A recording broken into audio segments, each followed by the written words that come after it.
আসসালামু আলাইকুম। তো নতুন একটা উদ্যোগ নিলাম, সবাই দোয়া করবেন।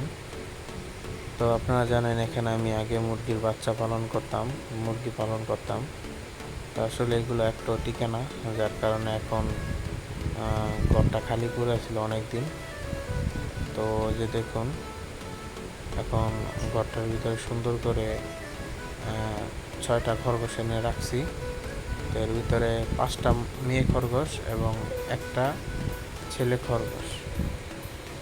তো দেখুন, আলহামদুলিল্লাহ আমার খরগোশগুলা।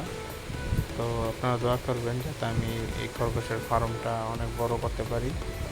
তো ইনশাল্লাহ এই যে আপনাদের দোয়ায় আমি এই খরগোশ আনার পরই আমার একটা খরগোশ 4টা বাচ্চা দিছে। তো এই যে দেখুন কত সুন্দর বাচ্চা। এই যে দেখুন, গোলাকান্দা হাট থেকে আনছিলাম খরগোশগুলো।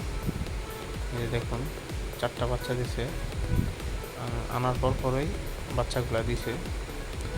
তো আপনারা দোয়া করবেন আমার এই বাচ্চাগুলো যাতে বড় হয়। তো আমার মোট ছোট বড় মিলে 10টা খরগোশ এখন আছে। তো আমার এই ফার্মটা যাতে অনেক বড় করতে পারি, আপনারা দোয়া করবেন। আমার খুব ইচ্ছা একটা খরগোশের ফার্ম করার। দেখুন এরা রেস্ট করতেছে।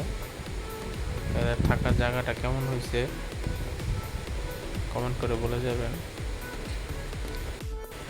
তো সবাই ভালো থাকবেন। আসসালামু আলাইকুম। আর আমার খামারের জন্য সবাই দোয়া করবেন ইনশাআল্লাহ।